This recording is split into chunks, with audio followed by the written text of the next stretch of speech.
Oi gente, tudo bem com vocês? Eu sou a Adriana e esse é o nosso canal Família Quilombo. Hoje eu tô recebendo aqui em casa a Tatiane. A gente chamou a Tati aqui pra conversar um pouco, porque a minha história e a da Tati tem algo em comum. Nós fomos mães na adolescência.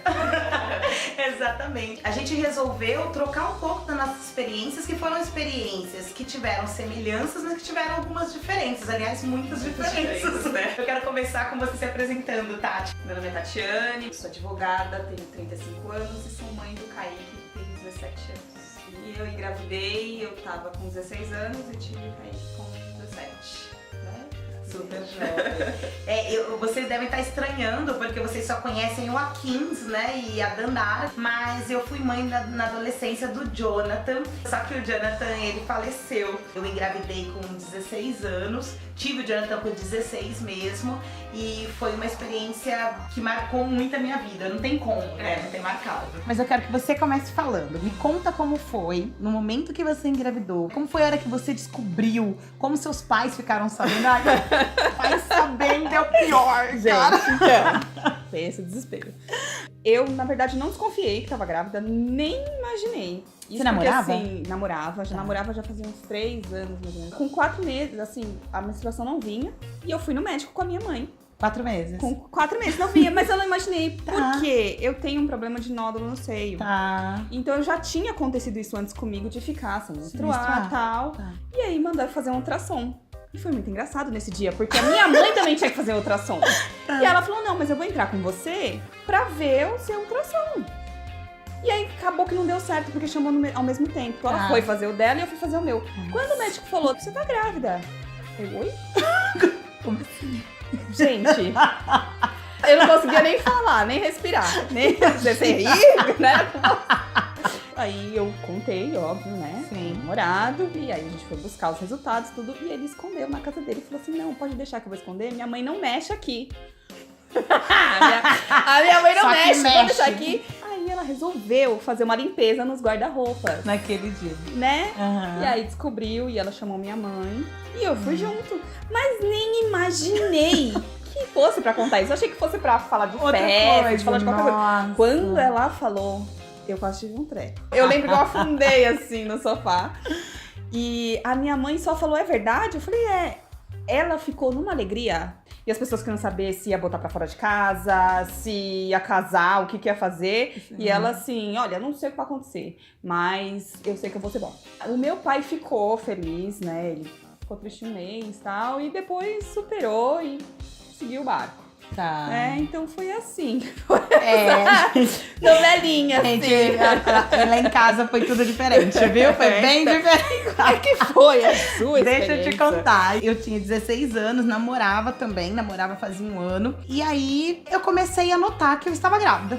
Não tinha como, né? A menstruação atrasou uma semana, 2, 3. Quando passou mais ou menos um mês, a minha mãe começou a perceber alterações no meu corpo. E aí ela falava assim, Adriana, esse peito? Porque, tipo, peito. Eu falava, que peito? Adriana, notei que você não menstruou. Menstruei! Quase ketchup.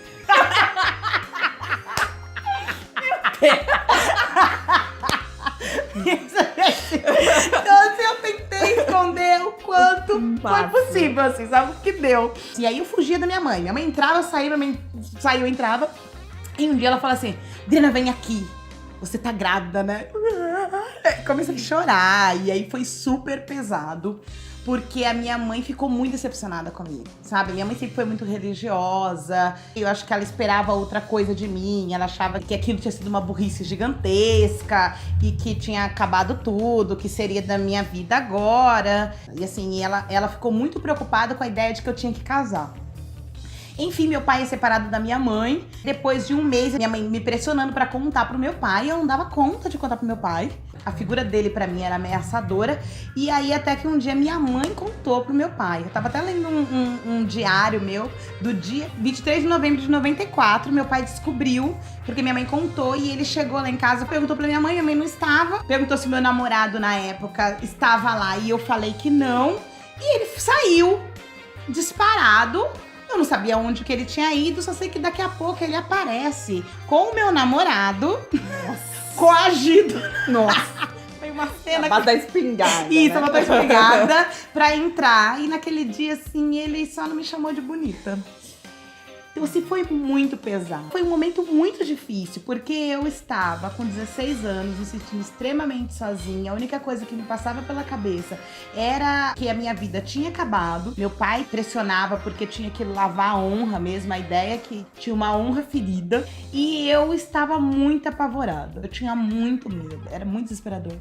Eu, assim, foi muito diferente. Tá. Eu senti esse medo, esse desespero de contar, porque eu achei que a reação dos meus pais ia ser a pior possível. Tá. Porque assim, lá em casa a gente sempre conversou muito sobre isso, desde pequeno, eles sempre foram muito abertos. Então não foi uma coisa assim, eu não sabia, ou... Não posso alegar isso. Eu só achei que não ia acontecer. É isso mesmo, a gente vai transar Então, aqui, não sei o quê, e certo, vai ficar tudo bem, não vai engravidar. Não. Mas tanto dos meus ex-sogros também, eles foram muito assim, apoiaram, sabe? Eles ajudaram os meus pais. Eu acabei tendo uma gravidez bem tranquila. E aí, minha outra preocupação também era se eles iam me obrigar a casar. Meus pais falaram que não, que só se eu quisesse. Tá. E aí eu não quis. E eles me apoiaram, assim, não tenho o que falar. Como que você ficou assim com relação ao seu corpo? Porque assim, a adolescência já é uma época de mudanças no corpo. E é uma época que geralmente as meninas e meninos acabam se sentindo estranhos, principalmente as meninas, né? Porque tem um controle sobre nossos corpos, né? Eu queria saber assim, como que foi pra você essa mudança no corpo? E aí eu queria que você aproveitasse e falasse se o fato de ter sido uma adolescente negra, isso fez diferenças. Com relação ao corpo, no início, a única mudança acho que é mais os peitão. E aí depois vai aparecer na barriga e tal, então eu fiquei muito preocupada, assim, estria, celulite, essas coisas.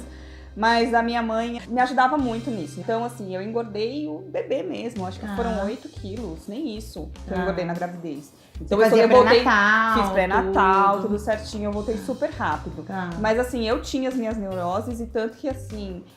passava creme, aquela coisa toda, né? E aí, nos últimos dias, assim, estourou um monte de estria na barriga. Aí eu surtei, eu falei, eu não acredito! Mas eu passei, eu fiz tudo certo! Vai ficar o resto E pra da adolescente vida. isso tem um peso grande, né? Entendi. Agora, sim, depois de muito tempo, agora eu nem mais. Tá agora tranquila, sim. Eu sou muito tranquila. Mas na época foi bem difícil. E quanto ao fato de ser uma adolescente negra, a gente ouve algumas coisas. Na época eu já tinha terminado o ensino médio, eu tava fazendo o cursinho. Então aí você escuta, tinha que ser preta mesmo, tem que se cuidar, a culpa é dela, que eu fiz sozinho o filho. Então assim, o fato de ser mulher, de ser negra fez a diferença. Quando entrei na faculdade, meu filho tinha 3 para 4 meses, né? E por algum motivo, eu precisei levar ele na faculdade, eu não lembro, acho que foi uma gincana, não sei. E aí o pessoal da faculdade também já me olhava diferente. Então eu não tinha capacidade de estar na faculdade em que eu estava, de ter passado no vestibular. Você ouve muita coisa, infelizmente a gente ouve. Eu tô lembrando aqui da minha experiência, nossa, como foi diferente mesmo, porque eu, na época, tava no ensino médio, eu fazia magistério, estudava em período integral, recebia bolsa no Cefam, e aí tava lá estudando, acho que tava no 3º ano do ensino médio. E foi muito difícil, porque eu já tinha uma baixa autoestima, já não era uma adolescente que me sentia bonita, que me sentia atraente, e de repente eu estava lá usando as camisetas da minha mãe e as calças do pai da criança, que era meu namorado na época, porque quando a minha barriga começou a crescer, eu não tinha roupa, a gente vivia em situação de pobreza, e eu tinha 2 roupas de grávida, um vestido que minha tia fez com retalho e eu tinha um macacão que eu consegui comprar. Então eu andava muito com aquelas roupas, porque eram as roupas que me serviam. Às vezes usava a calça de moletom, a camisetona. Então eu, adolescente, com 16 anos, que já não era padrão de beleza, na época eu alisava o cabelo, mas teve uma época que o cabelo caiu muito. Então pra mim era muito difícil. E eu lembro que na época a situação era muito complicada mesmo, o pai do meu filho ficou um tempo desempregado e tal. E aí eu vendia bolo e torta nas portas das salas de aula na escola que eu estudava. Então eu chegava à noite, às vezes a minha mãe fazia, às vezes eu mesma fazia, cortava os pedacinhos, chegava no dia seguinte, pegava ônibus com barrigão, ia de porta em porta, oferecendo torta e bolo para as pessoas comprarem, porque era com aquele dinheiro que ia somar lá na bolsa de estudos que eu recebia para comprar alguma coisa. Roupinha, por exemplo, pro meu filho, ele tinha assim uma ou duas roupas novas. As roupas foram doadas. Tá falando, eu tô me emocionando aqui. Porque era isso, eu não tinha condições. Foi um período bem difícil, assim, e eu acho que faz toda a diferença ter contado com apoio, né? Meu filho já não teve isso, Uhum. né? Ele teve, acho que, as melhores roupas, né? Porque ele foi primeiro neto dos dois lados, então ele foi muito paparicado, ele foi muito mimado. Se os meus pais tivessem me colocado pra fora, eu não sei como eu iria lidar com toda essa situação. Eu não sei o que seria. Talvez não tivesse conseguido completar os meus estudos, que foi uma coisa que eles falaram, a gente tá aqui pra te apoiar. Então você vai estudar, você vai sim fazer as suas coisas. Isso fez toda a diferença na pessoa que eu sou hoje e no que eu posso proporcionar pro meu filho hoje também.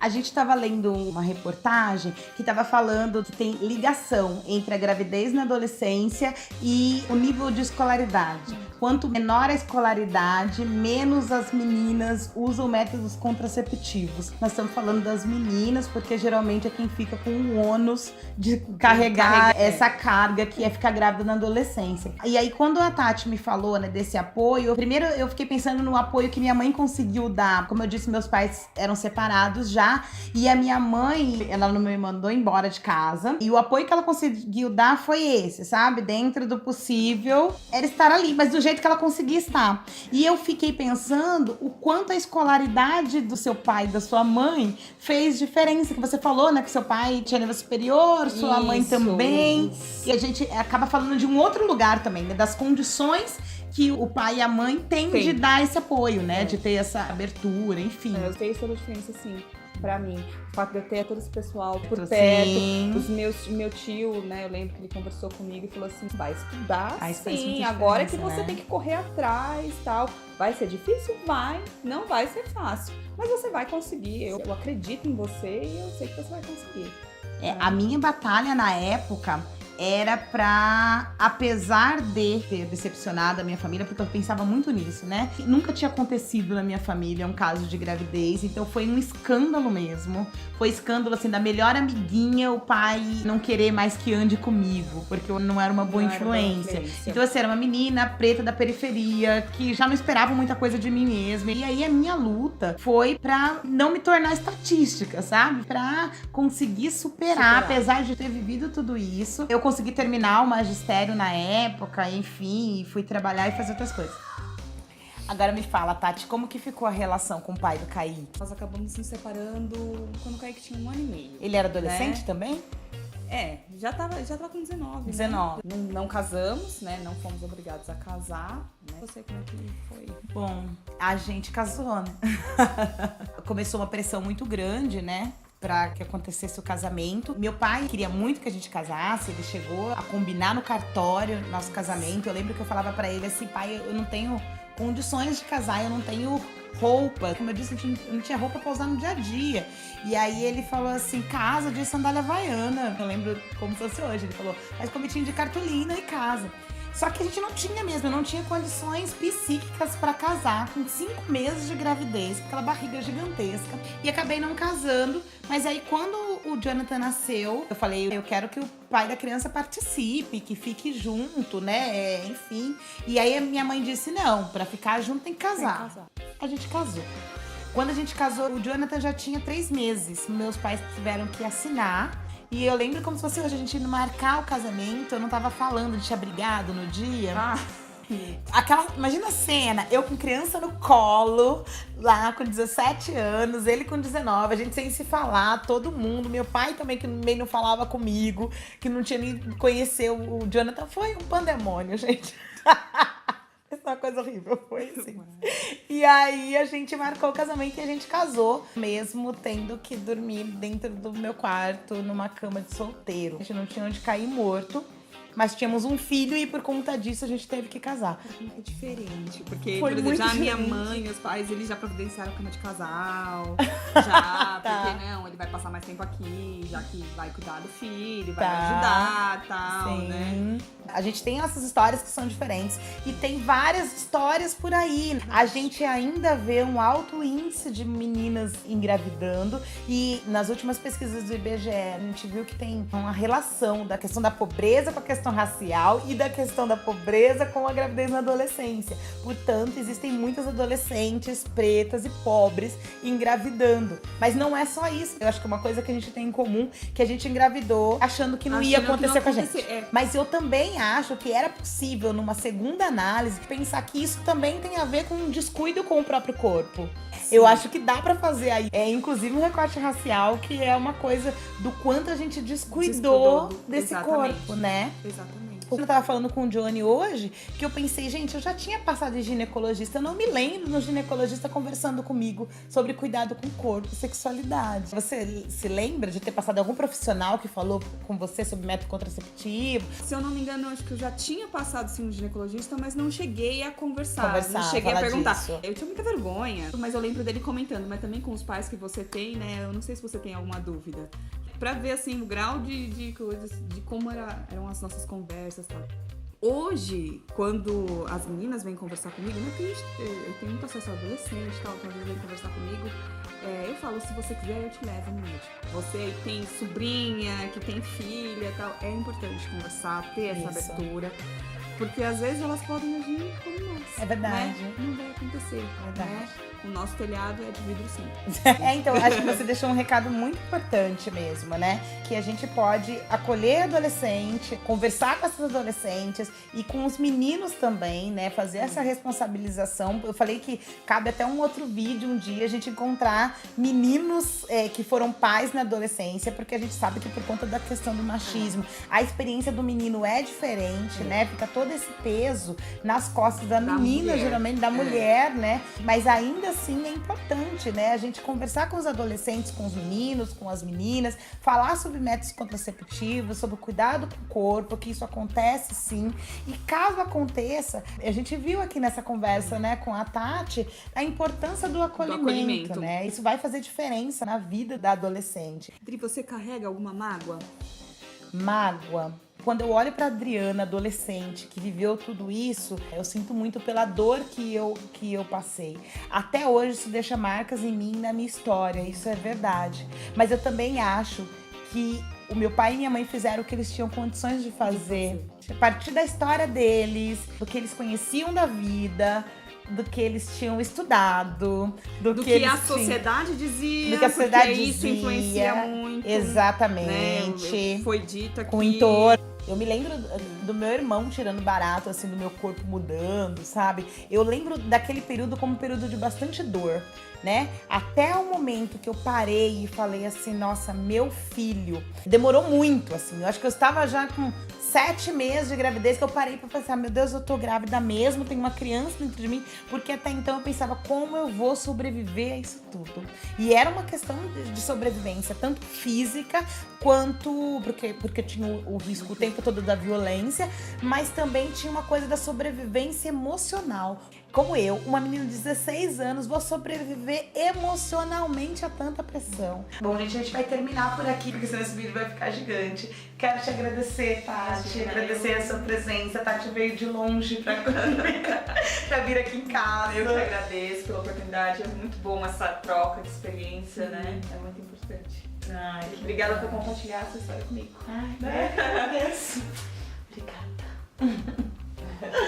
Bom, é isso, gente. Se você conhece mulheres que passaram por essa experiência também, conta aqui embaixo como que foi e conta pra gente como que é ouvir a gente contando uma história. E se isso tocou vocês, de que forma que tocou, divide isso com a gente, tá? É importante a nossa troca. Eu agradeço. Se vocês gostaram do vídeo, curtam, compartilhem, espalhem pras pessoas e não se esqueçam de se inscrever no canal. A Tati já é inscrita. Gente, mas eu vou me inscrever. Mas eu vi os vídeos. Ela vai sair daqui se não se inscrever. Um beijo, gente. Tchau. Até a próxima vídeo.